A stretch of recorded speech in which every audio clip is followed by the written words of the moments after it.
महाभारत का युद्ध होने जा रहा था, तो युद्ध से पहले श्री कृष्ण भगवान के पास में पहुंच जाते हैं, अर्जुन पहुंच जाता है, और उससे पहले दुर्योधन पहुंच जाता है। तो दुर्योधन और आपस में वो जो एक भगवान श्री कृष्ण कहते हैं कि एक तरफ तो मैं रहूँगा और एक तरफ मेरी सेना रहेगी, इस तरह से। तो जो है युधिष्ठिर है, उसमें एक पांडवों में सबसे बड़े वीर थे। तो जो अर्जुन वहाँ पहुँचे थे, तो अर्जुन ने जो है एक अपने श्री कृष्ण भगवान को मांगा था, और दुर्योधन ने एक उनकी सेना मांगी थी। तो जब वो कह रहे हैं श्री कृष्ण भगवान, उसको अर्जुन को कहते हैं बाद में कि जो है अब तेरे हिस्से में तो छाछ आई है, मक्खन तो जो है वो जो दुर्योधन ले गया, इस तरह से। लेकिन श्री उसने जवाब दिया था, श्री अर्जुन ने जवाब दिया कि मेरे को माखन जोड़ की ही ज़रूरत है। इस तरह से भगवान जो है उनके पक्ष में हो जाते हैं, पांडवों के पक्ष में, और सारी सेना जो उनकी हो जाती है वो कौरवों के पक्ष में हो जाती है। तो कौरवों की एक बहुत भारी विशाल सेना बन जाती है। तो जब 12वें दिन का युद्ध आता है, तो 12वें दिन के युद्ध में जब सब घबरा जाते हैं, दुर्योधन घबरा जाता है, और इस तरह से 13वें दिन उसमें कहता है, उसमें द्रोणाचार्य को कहते हैं कि भाई आपने जो युधिष्ठिर को पकड़ने के लिए जो बात थी, तो युधिष्ठिर को नहीं पकड़ पाए, इस तरह से जो हारने वाले हैं, इस तरह से जाते हैं। तो शाम को जो है इस तरह से वो जो है उसमें पहुंच जाते हैं। उसके बाद में जब अर्जुन जो है उसमें एक बहुत दूर दराज में चला जाता है, और उन्होंने एक चक्रव्यूह की रचना की थी। चक्रव्यूह की रचना भी इस तरह से जो है कोई भी जो है इसमें एक ऐसा चक्रव्यूह की रचना की थी, उसको बेहतर कोई जानता नहीं था अर्जुन के अलावा। तो जब अर्जुन के अलावा नहीं जानता, तो उन्होंने चैलेंज दिया उसमें, और उसमें निमंत्रण स्वीकार कर लिया उन्होंने, पांडवों ने। कि जब उसमें अभिमन्यु ने बता दिया था मुझे कि जब वो युधिष्ठिर को कि आप स्वीकार कर लो, इस तरह से मैंने जो है एक रचना जो है उसमें भेजना मुझे आता है, नहीं आता है, वो स्वीकार कर दिया और चक्रव्यूह की रचना कर दिया। चक्रव्यूह ऐसा था, उसमें जो है एक पहले द्वार के ऊपर हो जाते हैं, तो भीम उनके साथ में चला जाता है, तो भीम चला जाता है, तो भीम के साथ में गदा थी उनके साथ में, और वहाँ पर जो है एक जयद्रथ नाम का व्यक्ति था। जयद्रथ उस गेट के ऊपर खड़ा हो जाता है, तो जयद्रथ को जो है घायल करके जो है अंदर घुस जाते हैं।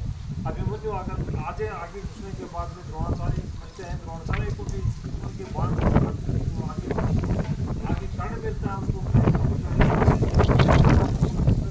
जो अर्जुन जो था तो, लेकिन उसको भी घायल करके वो आगे पहुंचते हैं, आगे जाते हैं अश्वत्थामा मिलता है। इस तरह से आखिरी द्वार के ऊपर दुर्योधन का पुत्र लक्ष्मण मिल जाता है, और सारे के सारे महारथियों ने जो है मिल करके उस जयद्रथ को जो है इसमें मिल करके जयद्रथ, द्रोणाचार्य, ये सारे के सारे मिल करके और जो है अभिमन्यु के ऊपर आक्रमण किया था, न्याय युद्ध किया था, और अभिमन्यु को जो है इस तरह से पछाड़ दिया था, अभी इसमें ख़त्म कर दिया था उसमें। और उसके बाद में जब उसकी माता को ये अर्जुन को पता चला, तो अर्जुन बाहर गया हुआ था, तब आया तो जो है रोने लगा। तो रोने के ऊपर श्री कृष्ण भगवान ने बताया था कि आपका पुत्र जो वीर गति को प्राप्त हुआ है, रोने की जरूरत नहीं है, इस तरह से।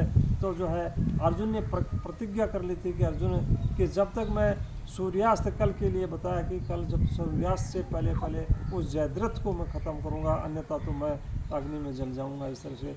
तो इसमें जाकर के जो है कौरव में इस तरह से हाहाकार मच गया था। कौरव कह रहे थे कि इस तरह से कौरव ने इस तरह से उसको जयद्रथ को घेर लिया था, जयद्रथ को घेर करके, और जो है इसमें से लड़ाई लड़ने के लिए, युद्ध करने के लिए जाते हैं। युद्ध में जो है वो उसमें जाते हैं, तो जाते जाते तो उसमें युद्ध में अब तो उसको जयद्रथ को इसे छिपा रखा था, तो कर्ण जाते उसमें, कर्ण भी सारे महारथी दुर्योधन वगैरह सारे थे। तो अब अर्जुन जो है जाता है, तो अर्जुन जो है शाम का समय हो गया, तो बड़ा जो दुर्योधन को बड़ी उसमें अब खुशी हुई कि जो है अब सूर्यास्त होने वाला है, सूर्यास्त हो गया, और अर्जुन को जो है इस तरह से बाण डाल करके वो भस्म करना इसमें स्वीकार किया था। तो जब जयद्रथ को बाहर लाते हैं, तो कि ये तो देखो कि अर्जुन जो है इसमें अग्नि में कैसे भस्म हो रहा है, कैसे जलेगा, इस तरह से देखने के लिए। तो जब भगवान की माया थी, भगवान ने जो सूर्यास्त की ओट में, उनको बादलों की ओट में सूर्य को छिपा दिया था, और जब कर्ण ने जो है उसमें अर्जुन ने जब हथियार डाल दी थी, तो भगवान कहते हैं कि अर्जुन आयु से क्षत्रिय को जो है हथियार साथ में रखने चाहिए। तो हथियार अर्जुन लेकर के जाता है, तो चिता के ऊपर चढ़ जाता है, तो चिता के ऊपर चढ़ते ही जो है अर्जुन को बताता है श्री कृष्ण भगवान की वो तो आपका दुश्मन खड़ा रहा और वो सूर्यास्त रहा। इस तरह से सूर्यास्त से पहले जो है उसकी बातों की ओर चढ़ा करके, और जो है उसमें जयद्रथ को उन्होंने ख़त्म किया था।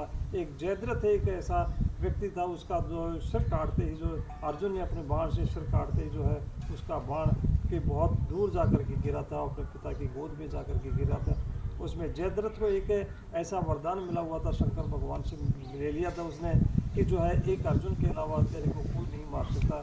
इस तरह से महाभारत में एक जयद्रथ की एक चक्रव्यूह की रचना की कहानी थी।